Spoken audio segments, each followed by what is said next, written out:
Єгор, покажіть, у нас вже майже... Ви чуєте? Вже є контакт!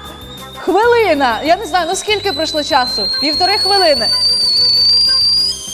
Бачите, що робиться? Я відкриваю. Вже пролунав наш свисток. Я вимикаю індукцію, друзі.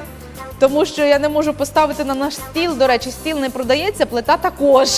Я хочу вам зауважити, що це наше, все наше.